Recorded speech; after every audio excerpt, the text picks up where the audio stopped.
Ya, pemirsa, adanya sekolah kejuruan dan perguruan tinggi di bidang pariwisata dinilai mampu melahirkan lulusan SDM yang siap bersaing di era globalisasi saat ini. Hal ini juga harus terus didukung oleh pemerintah sehingga ke depannya tenaga kerja lokal lebih diutamakan. Persaingan tenaga kerja di Bali, terlebih adanya Pasar Bebas Masyarakat Ekonomi ASEAN, MEA, sudah sekiranya Bali sebagai daerah pariwisata harus siap dengan aturan tersebut. Seperti diketahui, sekolah kejuruan dan perguruan tinggi pariwisata sudah sangat banyak ada di Bali. Sehingga hal ini juga menjadi tempat melahirkan lulusan SDM yang mampu siap bersaing dalam era globalisasi seperti sekarang ini. Ketua DPJ Federasi Serikat Pekerja Bali, Kabupaten Badung, Wayan Suyase mengatakan, dukungan yang diberikan selama ini oleh pemerintah Kabupaten Badung kepada tenaga kerja pariwisata sudah sangat maksimal.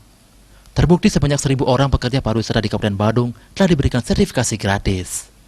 Kita sadari bahwa sekolah-sekolah perhotelan, di samping itu masyarakat kita juga yang bekerja dalam konteks pariwisata itu sudah sesuai dengan skill masing-masing. Bahkan ada di banyak yang diploma 4 dan lain sebagainya. Tapi kita tidak, artinya kalau dianggap masih sumber daya manusianya kurang maksimal, ya mari kita tetap support dari pemerintah, khususnya di Kabupaten Badung sudah memberikan sertifikasi bahkan sampai 1.000 orang dari istilahnya insan pariwisata, pekerja pariwisata diberikan sertifikasi gratis oleh pemerintah Kabupaten Badung. Nah, ini sebagai reward kepada insan pariwisata yang telah memberikan suatu andil yang besar terhadap pendapatan asli daerah Kabupaten Badung.